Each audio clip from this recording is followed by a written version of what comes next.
All right, let's get started. The October 14th webinar, updates and improvements, new stuff.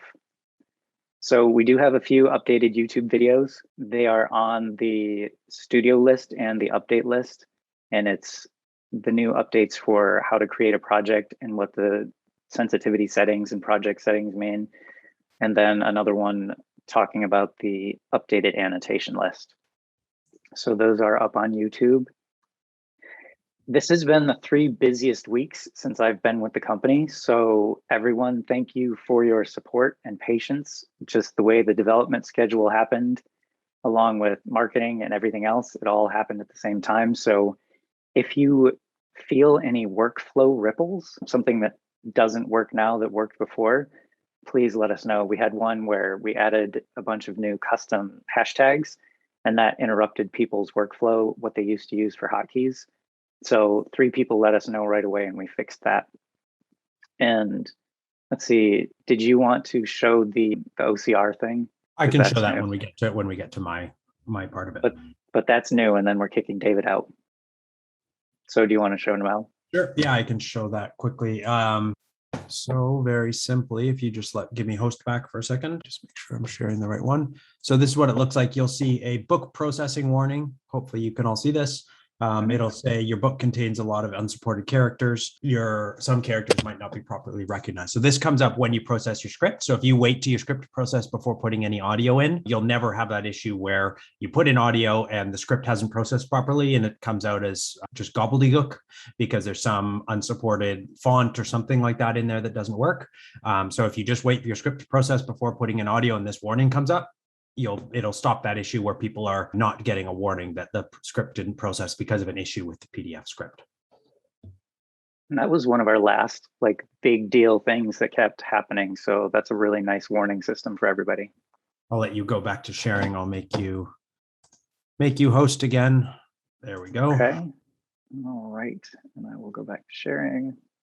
So that's all the new stuff. For those of you who were at the last one, you're free to go. Or if you have any questions, ask now in the chat or in the Q&A, and we'll answer those as well. So live as we speak, there's now a banner at the top of the screen. And is it this screen? Yes, you can make it go up and down with the X or the Learn Now. And this is where you can book a video demo, watch the tutorials, contact support, or view the latest feature releases, and link to there. And once we have updates or emergency messages or things like that in the future, it'll be up here. See you later, David. So that's the banner at the top of the screen. Manuscript replacement is now live. So if you have a prep script, in the past, you used to have to transfer information from one to another. Now, as long as you haven't uploaded any audio, you can click this Upload New Manuscript button and swap it out, and it will keep all of the work that you've done with the character guide or the pronunciation guide on it. So it will prevent people from having to make new projects for a prep script and then another project after that. Timestamp copying is here now. So inside of a proofing task, you can click this button, and wherever this is, it copies the timestamp. Eventually, we're going to have the same button over here for all of these, so you can copy the timestamp on any of your annotations. The annotation filter is now live, so you may have noticed as you work your way through Pozotron projects, this can get cluttered over here on the left. What we've done is created a way to filter it out so you only see the things that you click on. So you can see just the times that you've said okay, or just the Pozotron created pickups. So that's a nice way to clear up all of your categories. And there's also this Mark All Fixed button. So if you're going through chapter by chapter and you've fixed all these in your session, you can click Mark All Fixed. If you have more than 5 or 6 pickups that you need to hit that check mark on, it's a really nice feature to just do it all at once. I beat myself to that one. Also live, unsharing a project with yourself. So if someone has shared a project with you for whatever reason, Adam shared the Jungle Book with me, there's now this button in the upper right that says leave. And when you say leave, it moves you out so you can no longer see it, and it will go out of this system right here so you can start clearing up which projects are yours and which belong to other people. Improved search in the pronunciation guide. In the past, in the pronunciation guide area, it sometimes got a little finicky when you had more than 20 words to see what was here. Now in the search box, every single letter that you put in will move you towards whatever word you're looking for. You don't have to hit enter anymore.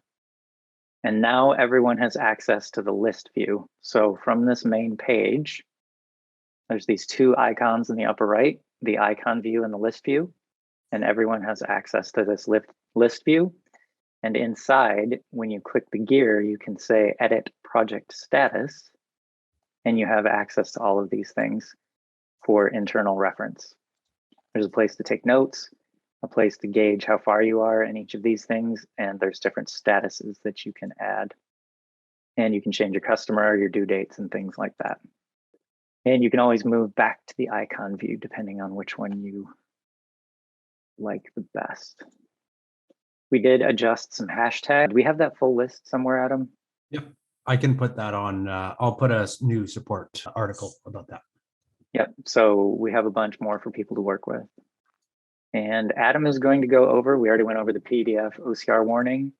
He's also going to briefly go over the enterprise permissions, paid script prep features, what that means, and some things that are in staging that are really exciting, especially with the character guide. So I'm going to make Adam the host again. Anybody have any questions so far? Feel free to ask.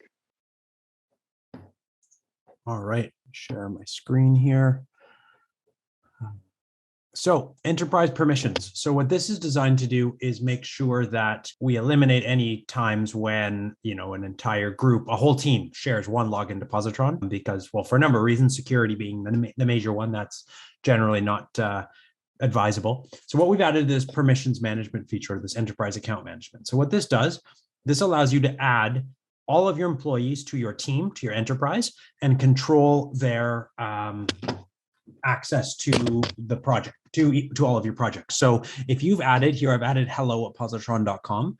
Every project uploaded into my enterprise will automatically appear on the My Projects page for all of my employees. So that's number one. It allows you to, there is a page here as well that I will show you that also tells you exactly what all of these roles mean. So each of these: administrator, manager, contributor, and basic.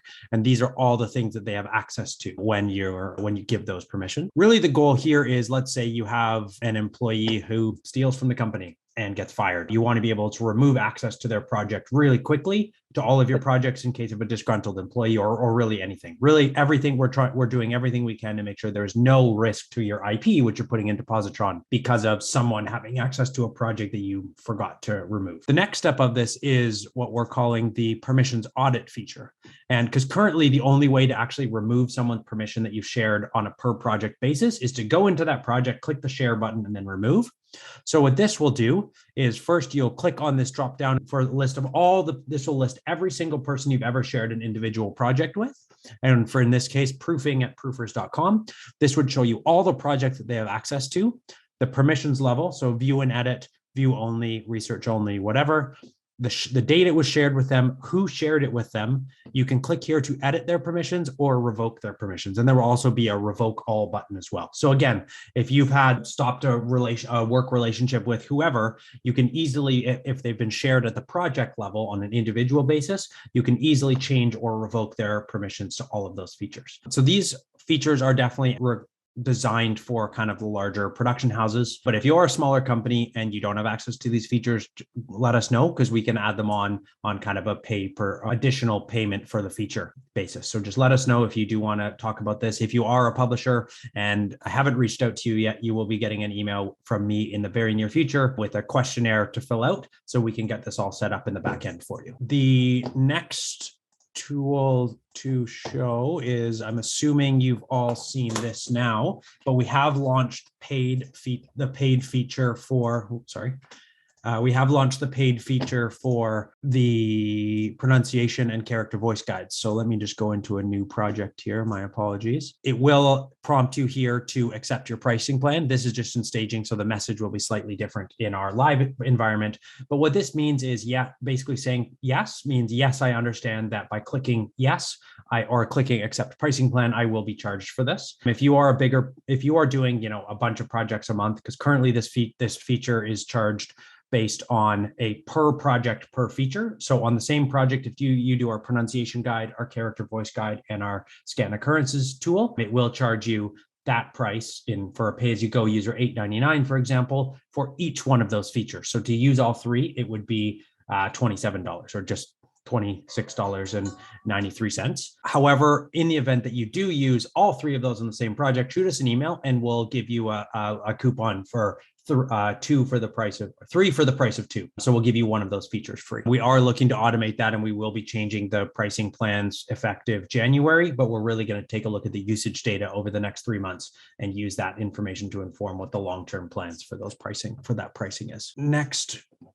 feature I want to show off is scan occurrences, I believe was next on the list. One of the major things that we hear is, let me just make sure I only have one L in Excalibur.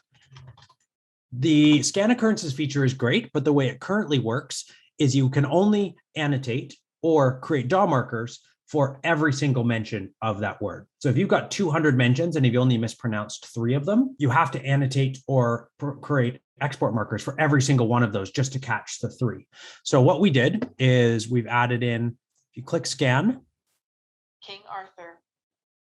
So in this case, you can click any of these. Just say you want to annotate these 3. Annotate meaning create a pickup note in your proofing page. You click those 3, you click annotate, you type in whatever notes you want, and then click annotate there. And that will just create a pickup marker for those 3 mentions. Same thing for DAW markers. If you want to create a DAW marker file just for the 1st, 3rd, and 5th mention, click that button and it will export a DAW marker file just for those 3 of the 7 mentions of that word. Also, you can see here when you're doing the listen through, the way to do that is you see this little speaker button, speaker icon. It will highlight each one that is being said as it plays.